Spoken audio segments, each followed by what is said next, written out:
Your life isn't messy. You're not disorganized. You're not lazy. And you're not failing at life. Your mind is overloaded. And when the mind is overloaded, everything starts to feel heavier than it really is. You wake up and it's not peace you feel first. It's pressure. Not always loud pressure. Sometimes it's subtle. A tightness in the chest. A restless sense of, I should.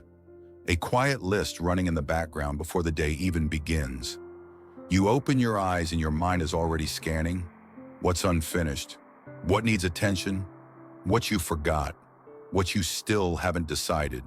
And then, even the simplest tasks feel like they require more energy than they should. You look at something small, an email, a pile, a corner of a room, and you feel resistance. Not because you can't do it, but because your system is tired of holding too much. This is not a motivation problem. It's not a discipline problem. It's not a personality flaw. This is mental overload. And it's one of the most common forms of exhaustion in modern life. Your brain was never designed to process this much input. So many people believe they're struggling because they're not strong enough or organized enough. But the truth is, your mind is carrying more than it was built to carry. We live in an environment of nonstop demands, messages, news, responsibilities, expectations, tasks that overlap, and decisions that never fully close. And the real drain isn't only what you do, it's what you hold. Because your mind doesn't just do tasks, it stores unfinished decisions. Should I keep this? I'll deal with this later. I need to reply. I should organize that. I should fix that. I should start over. Each one of these is like an open tab in your brain. One tab doesn't matter, but 20, 40, 60 open tabs? That's what mental overload feels like. Not dramatic, not always visible, but constant. And if your mind feels like it's spinning, or foggy, or easily irritated, it's not because you're broken. It's because your system is overloaded. Here's the part most people never learn. Your environment is not neutral. It's not just a room. It's not just stuff. Your environment constantly communicates with your nervous system. Every object in your line of sight is a signal. Every pile is a reminder. Every crowded surface is a question that never got answered. And even when you're not consciously thinking about it, your brain is still processing it, scanning, tracking, evaluating.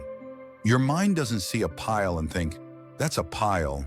It thinks, that's unfinished. It thinks, that's a decision. It thinks, that's something I'm behind on.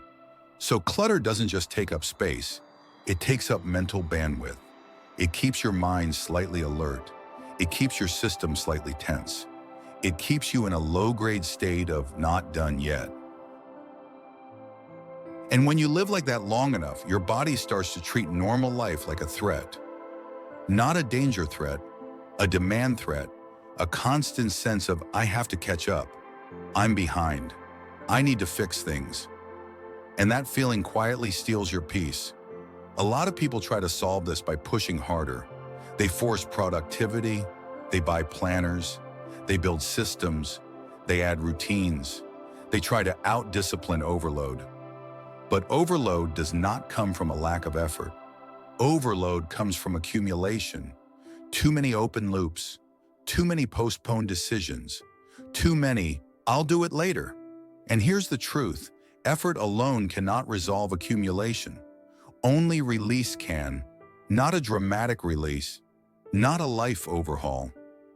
A small, intentional release that tells your mind, some things are finished now. This is not about becoming minimalistic. It's not about perfection. It's not about impressing anyone. This is about relief. External order is not an aesthetic goal. It's a nervous system strategy. Because when your environment becomes simpler, your brain doesn't have to scan as much. When there are fewer visual signals, your mind relaxes. When there are fewer reminders of unfinished decisions, your system feels safer. Order sends a message. You're safe. You're not under pressure right now. You're allowed to slow down. You don't have to hold everything at once. And when your nervous system receives that message, clarity doesn't need to be forced. Clarity becomes accessible again. So instead of trying to fix your entire life, do something smaller, something your mind can trust. Choose one space, just one. Not your whole house, not your whole week, not your whole identity. One drawer, one desk corner, one shelf, one small area you've been avoiding. And here's the key. Don't do it to clean. Do it to close loops. Set a timer for 10 minutes. 10 minutes is small enough to be believable, and believability is what creates momentum. Now, while the timer runs, you do 3 simple things. First, remove everything from that one space. Not the whole room, just that space. Put it in front of you, where you can see it. Second, decide item by item. Not emotionally, not dramatically, just honestly. Ask, does this support my life now? Do I use this? Is this here because I chose it, or because I avoided deciding? And third, return only what belongs. Put back what supports you. Let go of what belongs to the past. And if you feel guilt while releasing something, hear this clearly. You are not throwing away your past. You are releasing a burden from your present. Your home is not a storage unit for old versions of you. Your space is meant to support who you are becoming. Here's what happens when you do this. It's not just that the space looks better. Something internal shifts. Because every item you release is one less signal your brain needs to track. Every decision you complete is one less open loop. Every small completion returns energy back to you. That's why people often feel lighter after cleaning a single drawer. It's not magical, it's neurological. Your mind feels relief because something finally closed. And once one loop closes, your system believes, I can close another. That's how overwhelm breaks. Not with a giant burst of motivation, with one believable action that creates evidence. Evidence that you're not stuck. Evidence that you can move. Evidence that clarity can return. External order creates internal clarity. Not because your life changes overnight, but because your system stops shouting unfinished every time you look around. When your space becomes quieter, your mind becomes quieter. Breathing deepens. Thoughts slow down. Decisions feel lighter.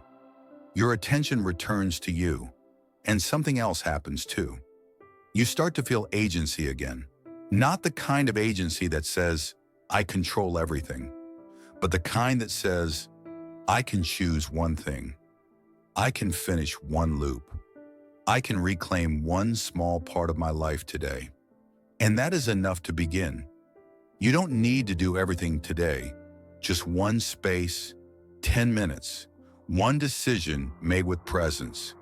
If this resonates with you, comment below. I choose clarity. Or, if you want something even more practical, comment, I clear one space today. Let that be your anchor. And here's something important. This is only the first step, because once external noise gets quieter, you start to notice something else. The internal clutter, old thought patterns, mental habits, emotional residue, the stories you repeat without realizing you're repeating them. In the next video, we go deeper. We move from external order to internal clarity.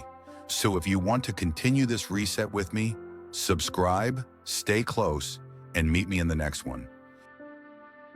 Be prosperous from the inside out.